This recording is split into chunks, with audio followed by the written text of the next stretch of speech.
Hi friends, welcome to Rihanna Designer channel. Last video la cross cutting blouse perfect எப்படி cut பண்றதுன்னு சொல்லி கொடுத்திருந்தேன். Cut பண்ண blouse வந்து எப்படி ஈஸியா ஸ்டிட்ச் பண்றது அப்படின்றத நான் இந்த வீடியோல காமிக்கிறேன். லாஸ்ட் கட்டிங் வீடியோ பார்க்கல அப்படினா நான் டிஸ்கிரிப்ஷன் லிங்க் கொடுக்கிறேன், போய் செக் பண்ணி பாருங்க. வாங்க ஸ்டிட்ச் பண்றது எப்படின்னு பார்க்கலாம். இப்போ ஃபர்ஸ்ட் ப்ளவுஸ்ல வந்து பேக் சைடு ஸ்டிச் பண்ணிக்கலாம், அதான் ஈஸியா இருக்கும். ஸோ ஃபர்ஸ்ட் அதை ஸ்டிச் பண்ணி முடிச்சிடலாம். ஸோ பேக் பீஸ் எடுத்துக்கிறேன். கீழே வந்து 2 இன்ச் மடிக்கிறதுக்காக விட்டுருந்தேன், லைன் போட்டிருக்க பாருங்க. ஸோ அது வரைக்கும் மடிச்சு ஸ்டிச் பண்ணணும். ஸோ ஃபர்ஸ்ட் ஒரு ஃபோல்டு பண்ணிக்கிறேன், அதுக்கப்புறம் லைன் போட்டிருக்கோம் இல்லையா, அது வரைக்கும் இன்னொரு ஃபோல்டு பண்ணி அப்படியே ஓரத்தில் ஸ்டிச் பண்ணிக்கிறேன். கீழே வந்து மடிச்சு ஸ்டிச் பண்ணிட்டேன். இப்போ பேக் சைடு வந்து 2 டாட் பிடிக்கணும். லாஸ்ட் கட்டிங் வீடியோவில் நான் போட்டிருக்கேன் எப்படி டாட் மார்க் பண்ணுறதுன்ட்டு. ஸோ அந்த மார்க் பண்ண டாட்டை அப்படியே இந்த மாதிரி ஃபோல்டு பண்ணி அப்படியே 1/4 இன்ச்சு கிட்ட இருந்து அப்படியே கிராஸாக வந்து திருப்பி அங்கேருந்து இன்னொரு முறை ஸ்டிச் பண்ணிக்கிறேன். ஸோ இந்த மாதிரி டபுள் ஸ்டிச் போட்டுக்கோங்க, அப்போ தான் நம்மளுக்கு அந்த தையல் வந்து பிரியாது. இப்போ ஒரு சைடு மார்க் பண்ணி இந்த டாட்டை பிடிச்சிட்டோம் இல்லையா, ஸோ இந்த டாட்டோட மெஷர்மெண்ட் வச்சு இன்னொரு சைடும் டாட் பிடிச்சிக்கலாம். இப்போ கீழ் பகுதியை வந்து இந்த மாதிரி அகைன் ஃபோல்டு பண்ணிக்கிறேன், இன்னொரு சைடு டாட் பிடிக்கிறதுக்கான மார்க் பண்ணுறதுக்கு. ஸோ இந்த மாதிரி ஃபோல்ட் பண்ணிட்டு இப்போ இந்த இடத்துல டாட் பிடிச்சிருக்கோம் இல்லையா, இந்த டாட் எங்கே இருக்குதோ இந்த இடத்துல கீழே மார்க் பண்ணிக்கிறேன். இப்போ மார்க் பண்ணதுக்கப்புறம் அகைன் ஓப்பன் பண்ணிட்டு இப்போ மார்க் பண்ணோம் இல்லையா, அதுக்கு ஒரு 1 இன்ச்சுக்கு முன்னாடி மார்க் பண்ணிக்கிறேன். இப்போ டாட்டுக்கு 1 இன்ச்சுக்கு முன்னாடி மார்க் பண்ணி அகைன் இந்த மாதிரி மார்க் பண்ணதோட சென்டரில் ஃபோல்ட் பண்ணிட்டு டாட்டோட லென்த்து இந்த டாட்ல நம்ம எந்த அளவு லென்த் வச்சோமோ அதே அளவு லென்த் இந்த மாதிரி வச்சு மார்க் பண்ணிக்கிறேன். இப்போ நம்ம டாட் பிடிச்சிக்கலாம். கீழே இருந்து 1/4 இன்ச்சுக்கு வந்து அப்படியே கிராஸா டபுள் தையல் போட்டு ஸ்டிச் பண்ணிக்கலாம். பேக் சைடில் 2 டாட் பிடிச்சிட்டேன், டபுள் தையலும் போட்டுட்டேன். கீழே மடிச்சு தைச்சு டாட் பிடிச்சா பேக் பீஸோட ஒர்க்கு முடிஞ்சிடும். இப்போ ஃப்ரண்ட் பீஸில் டாட் பிடிச்சி பட்டியெல்லாம் ஜாயின் பண்ணலாம். ஸோ ஃப்ரண்ட் பீஸ் இந்த மாதிரி 2 பீஸாக இருக்கும். நெக் சைடு 2 ஒன்றா இருக்க மாதிரி ஃபர்ஸ்ட் இந்த மாதிரி செட் பண்ணிட்டு டாட்ஸ் எல்லாம் மார்க் பண்ணியிருக்கேன் இல்லையா, அந்த பீஸில் ஃபர்ஸ்ட் டாட் பிடிச்சிக்கிறேன், சென்டர் டாட் பிடிக்கிறேன். ஸோ மார்க் பண்ணது அப்படியே சென்டரில் இந்த மாதிரி ஃபோல்ட் பண்ணி அப்படியே கிராஸாக டாட் பிடிச்சிக்கிறேன். அதுக்கப்புறம் ஐப்பட்டி கிட்ட வர டாட் பிடிச்சிக்கிறேன். இது வந்து 1/4 இன்ச்சிலேருந்து அப்படியே கிராஸாக ஸ்டிச் பண்ணணும். இந்த டாட்டு டபுள் தையல் போட்டுக்கோங்க டாட்லலாம். அதுக்கப்புறம் ஆர்ம் ஹோல் சைடு வர டாட் பிடிச்சிக்கிறேன். இந்த டாட் எல்லாம் மார்க் பண்ணது நீங்கள் கட்டிங் பண்ணுற வீடியோ பார்த்தீங்க அப்படின்னா உங்களுக்கு கிளியராக புரியும். லிங்க்ல போய் செக் பண்ணி பாருங்க. ஸோ எப்படி டாட் எல்லாம் இந்த மாதிரி மார்க் பண்ணுறதுன்னு நான் சொல்லியிருக்கேன். இப்போ ஆர்ம் ஹோல் டாட்டும் பிடிச்சாச்சு, கப்பில் 3 டாட்டும் பிடிச்சாச்சு. இப்போ பாருங்க 3 டாட் பிடிச்சதுக்கப்புறம் எனக்கு கப் ஷேப் வந்து கரெக்டாக வந்திருக்குது. இந்த அளவை வச்சு ஃப்ரண்ட்டோட இன்னொரு சைடு இருக்கு இல்லையா, ஸோ அதில் வந்து டாட் பிடிச்சிப்போம் மாதிரி செட் பண்ணிக்கிறேன். நெக்கு சைடு கரெக்டாக அந்த மாதிரி போட்டுட்டேன். இப்போ பேக் சைடில் டாட் பிடிக்கணும். ஸோ பேக் சைடு திருப்பிட்டு ஃபர்ஸ்ட் சென்டர் டாட்டு, இந்த சென்டர் டாட்டில் கட் கூட கொடுத்துருக்கேன் கட் பண்ணும் போதே. ஸோ அதனால சென்டர் டாட்டை அப்படியே மடிச்சுட்டு ஒரு சைடு நம்ம டாட் பிடிச்சிட்டோம் இல்லையா, அந்த கிளாத்தை இதுக்கு மேலே வச்சு இந்த டாட்டோட லென்த்தை மார்க் பண்ணிக்கலாம். இப்போ சென்டர் டாட் வந்து முடிஞ்சிச்சு. இப்போ ஐப்பட்டி கிட்ட வர டாட்டு இந்த மாதிரி ஃபோல்ட் பண்ணிட்டு ஒரு சைடு நம்ம டாட் பிடிச்சிருக்கோம் இல்லையா, அதோட லென்த்து இந்த மாதிரி மார்க் பண்ணிக்கிறேன். இதுவும் அப்படியே 1/4 இன்ச்சுக்கு டாட் பிடிச்சிக்கலாம். அதுக்கப்புறம் ஆர்ம் ஹோல் சைடு வர dot, so arm hole side வர டாட்டு இங்கே இருக்கு கட்டு. ஸோ அதை அப்படியே ஃபோல்ட் பண்ணிட்டு கிளாத் வச்சு அப்படியே டாட்டோட லென்த்து மார்க் பண்ணிக்கிறேன். இப்போ இந்த மாதிரி இந்த சைடும் நான் 3 டாட்டும் பிடிச்சிட்டேன். இப்போ பாருங்க 2 சைடும் நம்மளுக்கு ஃப்ரண்ட்ல டாட் பிடிச்சி கப் பீஸ் வந்து ரெடி ஆயிடுச்சு. இப்போ கப்பு கூட கீழே வந்து பட்டி ஸ்டிச் பண்ணணும். இப்போ பட்டி ஸ்டிச் பண்ணுறதுக்கு நான் வந்து மெயின் கிளாத் ஒரு பீஸ் தான் எடுத்திருக்கேன், ஏன்னா கிளாத் ஒரு பீஸ் தான் வர மாதிரி இருந்தது பட்டி. ஸோ அதுக்காக எக்ஸ்ட்ரா வந்து 2 பீஸ் வந்து வேற கலர் கிளாத் எடுத்துக்கேன். உங்களுக்கு சப்போஸ் அதே கலர் கிளாத் இருந்தாலும் எடுத்துக்கோங்க.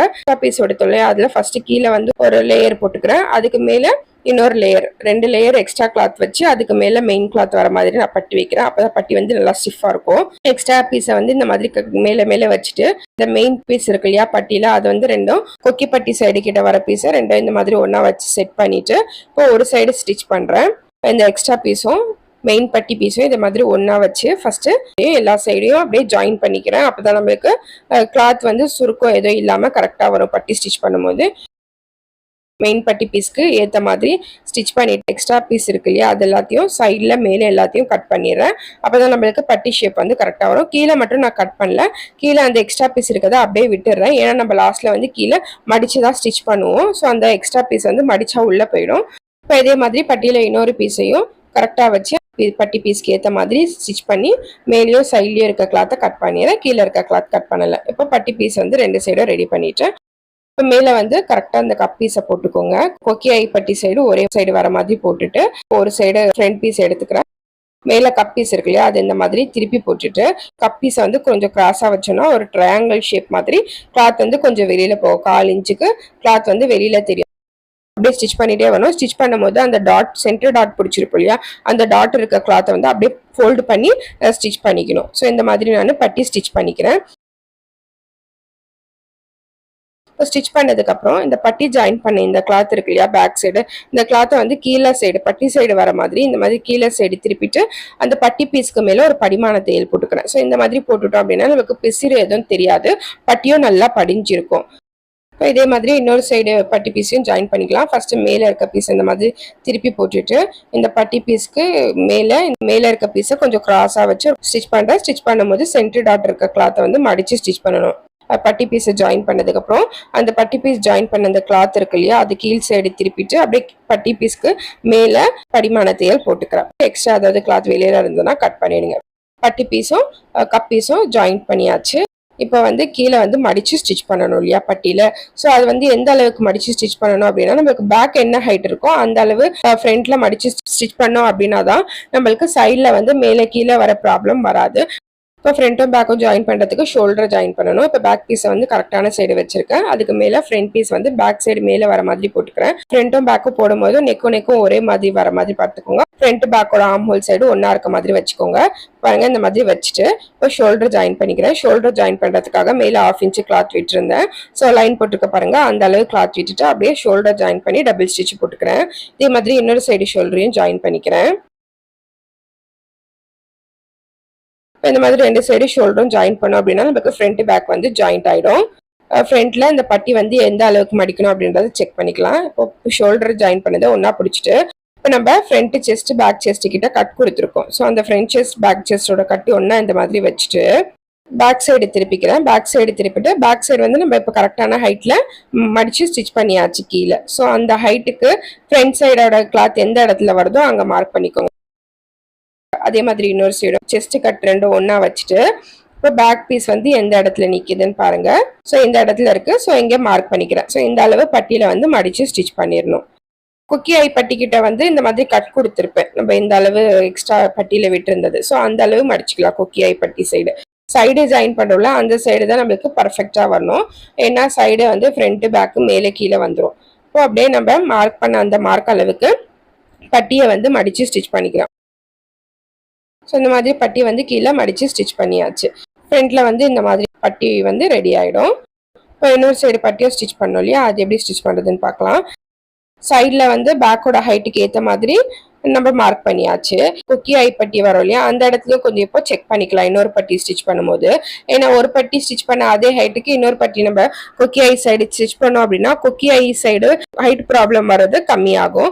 ஸோ ஒரு சைடு நம்ம எந்த அளவு மடிச்சு ஸ்டிச் பண்ணுமோ அதே அளவு இந்த சைடும் மார்க் பண்ணிக்கிறேன். மார்க் பண்ணிட்டு அப்படியே பட்டியை வந்து மடிச்சு ஸ்டிச் பண்ணிக்கிறேன். இப்போ மார்க் பண்ண அளவுக்கு பட்டியை வந்து மடிச்சு ஸ்டிச் பண்ணிக்கிட்டேன். ஸோ பட்டி வந்து நம்மளுக்கு பர்ஃபெக்டாக ரெடி ஆயிடுச்சு. இப்போ ஃப்ரண்ட் சைடு கப் பீஸ் கூட நம்ம பட்டி வந்து ஜாயின் பண்ணியாச்சு. இப்போ கொக்கி ஐ பட்டி எப்படி ஸ்டிச் பண்ணுறதுன்னு பார்க்கலாம்.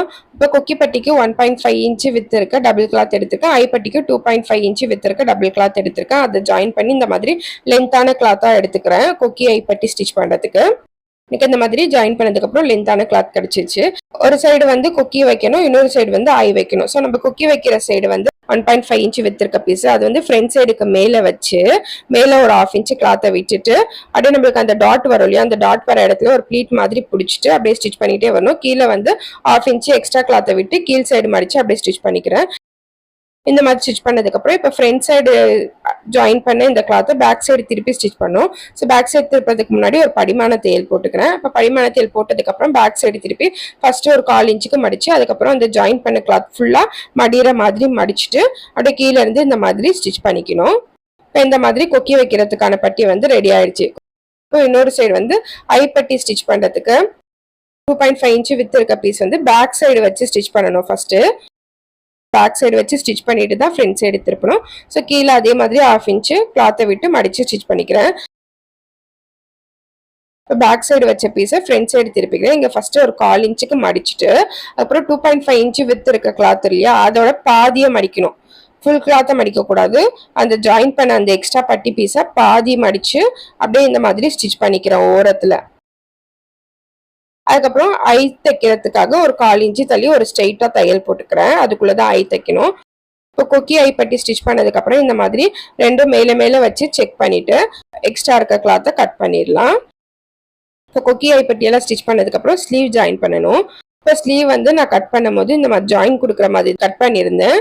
ஸோ அதை வந்து இப்போ எப்படி ஜாயின் பண்ணது பார்க்கலாம். ஃபர்ஸ்ட் வந்து ஸ்லீவ் பீஸை வந்து கரெக்டாக இந்த மாதிரி வச்சு செட் பண்ணிக்கலாம். ஃப்ரண்ட் ஒன்னா வர மாதிரி பேக் ஒன்னா வர மாதிரி செட் பண்ணிட்டு பேக்ல தான் நம்மளுக்கு அந்த ஸ்லீவோட ஜாயிண்ட் வரும். ஸோ அந்த ஜாயிண்ட் பீஸை இந்த மாதிரி கரெக்டாக வச்சு செட் பண்ணிக்கிறேன். பேக் சைடு ஸ்லீவ் பீஸையும் எக்ஸ்ட்ரா பீஸையும் ஸ்டிச் பண்ணணும். இந்த ஸ்லீவ் பீஸையும் எக்ஸ்ட்ரா பீஸையும் இந்த மாதிரி வச்சு அப்படியே 1/4 இன்ச்சுக்கு கிளாத் விட்டு அப்படியே மேல இருந்து கீழே வரைக்கும் ஸ்ட்ரெயிட்டா ஸ்டிச் பண்ணிக்கிறேன். இதே மாதிரி இன்னொரு ஸ்லீவ்லயும் அந்த எக்ஸ்ட்ரா பீஸை வந்து ஸ்டிச் பண்ணிக்கிறேன். இந்த மாதிரி எக்ஸ்ட்ரா பீஸ் ஸ்டிச் பண்ணதுக்கு அப்புறம் நம்மளுக்கு ஸ்லீவோட ஷேப் வந்து பர்ஃபெக்டா வந்துடும். தையல் போட்ட கீழே இருக்க கிளாத் ஒரே சைடு வர மாதிரி வச்சுட்டு அதுக்கு மேல அப்படியே ஒரு படிமான தையல் போட்டுக்கிறேன். அப்பதான் அந்த ஜாயின் பண்ண கிளாத் வந்து நல்லா படிஞ்சிருக்கும். இப்போ இந்த மாதிரி படிமான தையல் போட்டு நம்மளுக்கு ஸ்லீவ் வந்து ஃபுல்லா பர்ஃபெக்டா நான் ரெடி பண்ணிட்டேன். இப்போ ஸ்லீவ்ல வந்து கீழே 1.5 இன்ச்சுக்கு ஹெம்மிங் பண்றதுக்காக விட்டுருந்தேன். ஸோ அதை ஃபர்ஸ்ட் 1/4 இன்ச்சுக்கு மடிச்சு ஒரு தையல் போட்டுக்கிறேன். அதுக்கப்புறம் 1.5 இன்ச்சு இந்த கட் கொடுத்துருக்கேன் பாருங்க, அது வரைக்கும் மடிச்சு நீங்க ஹெம்மிங் பண்ணனாலும் பண்ணிக்கலாம். நான் வந்து இப்போ பெரிய தையல் போட்டுட்டு அதுக்கப்புறம் ஹெம்மிங் பண்ணிட்டு அந்த தையல் ரிமூவ் பண்ணிடுவேன். ஸ்லீவை மடிச்சு ஸ்லீவோட அகலம் கிட்ட எல்லாம் கிளாத் கரெக்டா இருக்கான்னு பாருங்க. ஏன்னா ஜாயின் கொடுத்தோம் இல்லையா, கொஞ்சம் கிளாத் வந்து மேலே கீழே வரும். ஸோ இந்த மாதிரி ஸ்லீவை கரெக்டா ஈக்குவலா மடிச்சுட்டு இந்த இடத்துல கொஞ்சம் ஜாயின் கொடுத்த கிளாத் மட்டும் கொஞ்சம் மேலே தெரியுற மாதிரி இருக்கு. ஸோ அந்த எக்ஸ்ட்ரா இருக்க கிளாத்தை கட் பண்ணிட்டு ஸ்லீவோட கரெக்டான அகலம் கிட்ட கட் கொடுத்துக்கோங்க. ஸ்லீவ் வந்து பாடி பீஸோட ஜாயின் பண்ணலாம். பாடி பீஸ் வந்து கரெக்டான சைடு வச்சிருக்கேன். அதுக்கு மேல ஸ்லீவ் வந்து பேக் சைடு மேல வர மாதிரி வச்சிருக்கேன். ஸோ ஃப்ரண்ட் வந்து கட் கொடுத்துருக்கல, இது ஃப்ரண்ட் ஒரே மாதிரி வரணும். அதுக்கப்புறம் பேக் ஒரே சைடு வர மாதிரி வச்சுக்கோங்க. இப்போ ஸ்லீவோட சென்டரும் நம்ம ஷோல்டர் ஜாயின் பண்ணிருக்கோம் இல்லையா, அந்த ஸ்டிச் தெரியல, அதையும் ஒன்னா இந்த மாதிரி வச்சுட்டு இந்த மாதிரி பிடிச்சிட்டே போங்க. ஸ்லீவையும் பாடி பீஸையும் பிடிச்சிட்டே போனா லாஸ்ட்ல எங்க போய் ஸ்லீவும் பாடி பீஸும் நிக்குதோ அங்க இருந்து அப்படியே நம்ம ஸ்லீவையும் பாடி பீஸையும் ஜாயின் பண்ணி ஸ்லீவை அட்டாச் பண்ணிடலாம். இந்த மாதிரி நான் ஸ்லீவ் அட்டாச் பண்ணிட்டேன். இப்போ இந்த மாதிரி நம்ம ஸ்லீவ் அட்டாச் பண்ணோம் அப்படின்னா ஸ்லீவோட சென்டரும் நம்ம ஷோல்டரும் கரெக்டாக பர்ஃபெக்டாக ஜாயிண்ட் ஆயிடும். இதே மாதிரி இன்னொரு ஸ்லீவையும் ஜாயின் பண்ணிக்கிறேன். இப்போ நான் 2 ஸ்லீவும் பாடி பீஸ்ல ஜாயின் பண்ணிட்டு இப்போ ஸ்லீவ் ஜாயின் பண்ணதுக்கு அப்புறம் சைடு ஜாயின் பண்ணணும். ஃபர்ஸ்ட் வந்து பேக் சைடு இந்த மாதிரி கீழே மடிச்சுட்டு வேஸ்ட் மார்க் பண்ணிக்கிட்டோம். அளவு பிளவுஸ்லயும் பேக் சைடு கீழே இந்த மாதிரி பர்ஃபெக்டா மடிச்சுட்டு பேக் சைடோட அந்த ஜாயிண்ட் ஸ்டிச் எங்க வருதோ அந்த இடத்துல மார்க் பண்ணிக்கோங்க. எங்கேயும் கீழேயும் மார்க் பண்ணிக்கிறேன். அதுக்கப்புறம் ஃப்ரண்ட்லயும் அதே மாதிரி வேஸ்டோட மார்க் பண்ணணும். இந்த ஐப்பட்டியோட அந்த எக்ஸ்ட்ரா கிளாத் இருக்கும் இல்லையா, அதை விட்டுட்டு அதுக்கப்புறம் நம்ம அளவு பிளவுஸையும் நம்ம இப்போ ஸ்டிச் பண்ண போற பிளவுஸையும் ஒன்னா வச்சு அந்த சைடு ஜாயிண்ட் எங்க வருதோ அந்த இடத்துல மார்க் பண்ணிக்கோங்க. இந்த கொக்கி சைடு வந்து நம்ம ஸ்டார்டிங்ல இருந்தே நம்ம மெஷர் பண்ணிக்கலாம். ஏன்னா அந்த எக்ஸ்ட்ரா பீஸ் வந்து உள்ள சைடு மடிச்சு ஸ்டிச் பண்ணிடுவோம். ஸோ ஸ்டார்டிங்ல இருந்தே அப்படியே கிளாத்தை வச்சு அளவு பிளவுஸ்ல சைடு ஜாயிண்ட் வருதோ அந்த இடத்துல ஸ்டிச் பண்ண போற பிளவுஸ்ல மார்க் பண்ணிக்கிறேன். ஃப்ரண்டோட வேஸ்ட்டும் பேக்கோட வேஸ்ட் மார்க்கும் இந்த மாதிரி ஒன்னா வச்சு ஸ்டிச் பண்ணணும். இந்த ஸ்லீவ் ரவுண்டு மார்க் பண்ணோம் இல்லையா, ஸோ நான் 2 இன்ச் தான் விட்டுருந்தேன். 2 இன்ச் விட்டு அப்படியே ஸ்டிச் பண்ணலாம். சப்போஸ் அளவு பிளவுஸ்ல இருந்து மார்க் பண்ணோம் அப்படின்னா அளவு பிளவுஸோட ரவுண்டும் ஸ்லீவ் ஸ்டிச் பண்ண போறோம் இல்லையா அந்த ஸ்லீவையும் கரெக்டா வச்சு எங்க அளவு பிளவுஸோட மார்க் எங்க வருதோ அந்த இடத்துல மார்க் பண்ணிக்கிறேன். அதுக்கப்புறம் இங்க வந்து கரெக்டான செஸ்ட் கிட்ட கட் கொடுத்துருக்கு இல்லையா அந்த இடத்துல மார்க் பண்ணிக்கிறேன். கை அகலத்துல இருந்து செஸ்ட் அதுக்கப்புறம் கீழே வேஸ்ட் வரைக்கும் அப்படியே நம்ம மார்க் பண்ணது ஜாயின் பண்ணி ஸ்டிச் பண்ணணும். ஸ்டிச் பண்ணும்போது இந்த ஸ்லீவும் பாடி பீஸும் ஜாயின் பண்ணிருக்கோம் இல்லையா, அந்த ஜாயின் ஸ்டிச் வந்து ஒரே இடத்துல மீட் ஆகுற மாதிரி பாருங்க. அப்பதான் நம்மளுக்கு பிளவுஸ் வந்து ஃபிட்டிங் கரெக்டா இருக்கும். அதுக்கப்புறம் ஸ்லீவ் ஜாயிண்ட் கிட்ட இருந்து அப்படியே நம்ம கீழே வேஸ்ட் வரைக்கும் ஸ்ட்ரெயிட்டா ஸ்டிச் பண்ணிக்கலாம். கையில இருந்து கீழே வேஸ்ட் வரைக்கும் இந்த தையல் ஸ்ட்ரெயிட்டா வந்திருக்கு. ஒரு சைடும் ஸ்டிச் பண்ணிக்கிறேன். இப்போ இதோ ஸ்ட்ரெயிட்டா கரெக்டா வந்திருக்குது. இப்போ எக்ஸ்ட்ரா தையல் 2 தையல் நீங்க போட்டுக்கோங்க பிளவுஸ்ல. இந்த மாதிரி எக்ஸ்ட்ரா தையல் போட்டுட்டு இந்த இடத்துல கிளாத் வந்து ஈக்குவலா வரதுக்காக ஒரு 1/4 இன்ச்சு கிளாத்தை விட்டு இந்த மாதிரி கட் பண்ணிடுங்க. இப்போ கிளாத் வந்து சைட்ல ஈக்குவலா இருக்கு. இப்போ பிளவுஸோட சைடு எல்லாம் ஜாயின் பண்ணதுக்கு அப்புறம் இப்போ நெக் ஃபினிஷ் பண்ணணும். ஸோ நெக் ஃபினிஷ் பண்றதுக்காக 1.5 இன்ச்சு வித் இருக்க கிராஸ் பீஸ் எடுத்து கிராஸ் பீஸ் எல்லாத்தையும் இந்த மாதிரி ஜாயின் பண்ணிக்கிறேன். இப்போ இந்த கிராஸ் பீஸ் வச்சுதான் நம்ம நெக் வந்து நான் பைப்பிங் மாதிரி கொடுத்து ஸ்டிச் பண்ண போறேன். ஜாயின் பண்ணி வச்சு இந்த கிராஸ் பீஸ் எடுத்துக்கிறேன். கொக்கி ஐப்பட்டி இருக்கு இல்லையா அங்க இருந்து ஸ்டார்ட் பண்ணணும். ஸோ ஃபர்ஸ்ட் ஒரு 1/2 இன்ச்சு கிராஸ் பீஸ் இந்த மாதிரி கீழ் சைடு மடிச்சுட்டு பாடி பீஸ் கரெக்டான சைடு இருக்கு அதுக்கு மேலதான் நான் கிராஸ் பீஸ் வச்சு ஜாயின் பண்றேன். அதுக்கப்புறம் அதை வந்து பேக் சைடு மடிச்சுக்கலாம். இப்போ முடிக்கும் போது ஒரு சைடு எந்த அளவு கிளாத் விட்டு ஸ்டிச் பண்ணமோ அதே அளவுக்கு இன்னொரு சைடும் ஸ்டிச் பண்ணிட்டு முடிக்கும் போது ஒரு 1/2 இன்ச்சு கிளாத் எக்ஸ்ட்ரா விட்டு கீழே இந்த மாதிரி மடிச்சுட்டு அப்படியே ஸ்டிச் பண்ணி முடிச்சிடுறேன். ஃப்ரண்ட் சைடுக்கு மேலே கிராஸ் பீஸ் வச்சு ஸ்டிச் பண்ணிட்டோமா. இப்போ பேக் சைடு திருப்பணும். பேக் சைடு திருப்புறதுக்கு முன்னாடி இந்த கர்வ் திரும்புற இடத்துல எல்லாம் இந்த மாதிரி சின்ன சின்னதாக கிராஸாக கட் கொடுத்துக்கிறேன். கட் கொடுத்துட்டோம் அப்படின்னா ரவுண்ட் ஷேப் வந்து சுருக்கம் எதுவும் இல்லாமல் அழகா திரும்பும். நான் பைப்பிங் தான் கொடுக்க போறேன். ஸோ பைப்பிங் கொடுக்கறதுக்கு என்ன பண்ணணும் அப்படின்னா ஃபர்ஸ்ட் ஒரு 1/4 இன்ச் அளவுக்கு இந்த பிசர் இருக்கு இல்லையா, அந்த பிசரை அப்படியே பேக் சைடு மடிச்சு, இப்போ நான் ஃப்ரண்ட் சைடு தான் வச்சிருக்கேன் பிளவுஸ் பீஸ். கிராஸ் பீஸோட பிசரு மட்டும் பேக் சைடு மடிச்சு அப்படியே ஸ்டார்டிங்ல நம்மளுக்கு எந்த அளவுக்கு மடிக்கிறோமோ அதே அளவு முடிக்கிற வரைக்கும் மடிக்கணும். இப்போ நம்ம பைப்பிங் வைக்க போகிறோம். ஸோ பைப்பிங்க்கு இந்த மாதிரி உங்களுக்கு எந்த அளவுக்கு பைப்பிங் தடிசாக வேணுமா இல்லைனா ரொம்ப தின்னாக வேணுமா அப்படின்றத செக் பண்ணிக்கோங்க. நான் இந்த அளவுக்கு மடித்து இந்த அளவு பைப்பிங் வைக்க போகிறேன். ஸோ நம்ம ஸ்டார்டிங்கில் எந்த அளவுக்கு மடிக்கிறோமோ அதே அளவு தான் பைப்பிங் முடிக்கிற வரைக்கும் அதே சைஸில் தான் இருக்கணும். அப்போ தான் பைப்பிங் பார்க்குறதுக்கு நல்லாயிருக்கும். ஸோ இந்த மாதிரி மடிச்சுட்டு இப்போ அந்த பைப்பிங் எங்கே ஸ்டிச் பண்ணணும் அப்படின்னா நம்ம கிராஸ் பீஸும் பாடி பீஸும் ஜாயின் பண்ணி அந்த ஜாயிண்ட் தெரியும் அந்த பைப்பிங் மடிக்கும் போது. ஸோ அந்த ஜாயிண்ட்டுக்குள்ளே ஸ்டிச் விழுற மாதிரி அப்படியே ஸ்டிச் பண்ணிக்கிட்டே வரணும். ஸோ பைப்பிங் ஸ்டிச் பண்ணும்போது கொஞ்சம் ஸ்லோவாகவே ஸ்டிச் பண்ணுங்க. ஏன்னா அந்த பைப்பிங்க்கு மேலே ஸ்டிச் விழுந்துருச்சு அப்படின்னா பைப்பிங் பார்க்கறதுக்கு நல்லா இருக்காது. இங்கே பாருங்க ஃப்ரெண்ட்ஸ், நெக்கில் வந்து பைப்பிங் வச்சு அழகா நெக்கு ஃபினிஷ் பண்ணியாச்சு. இப்போ பிளவுஸோட ஸ்டிச்சிங் முடிஞ்சிருச்சு.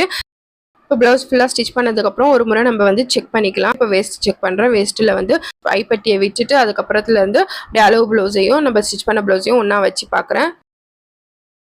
வேஸ்ட் வந்து பாருங்க கரெக்டாக வருது அளவு ப்ளவுஸ் அளவுக்கே. அதுக்கப்புறம் செஸ்ட் சைடு ஜாயிண்ட் இருக்கு இல்லையா பேக் சைடு. ஸோ ஒரு சைட்ல இருந்து இன்னொரு சைடு பேக் வந்து கரெக்டாக அளவு ப்ளவுஸ் அளவுக்கே இருக்கான்னு பார்க்கலாம். இப்போ பாருங்க அளவு ப்ளவுஸ் அளவுக்கே கரெக்டாக அந்த கிளாத்துக்கு மேலே அப்படியே படிஞ்சு வருது நம்ம ஸ்டிச் பண்ண ப்ளவுஸும். அளவு ப்ளவுஸ் வச்சு சூப்பராக நம்ம ஒரு கிராஸ் கட் ப்ளவுஸ் வந்து கட் பண்ணி ஸ்டிச் பண்ணியாச்சு.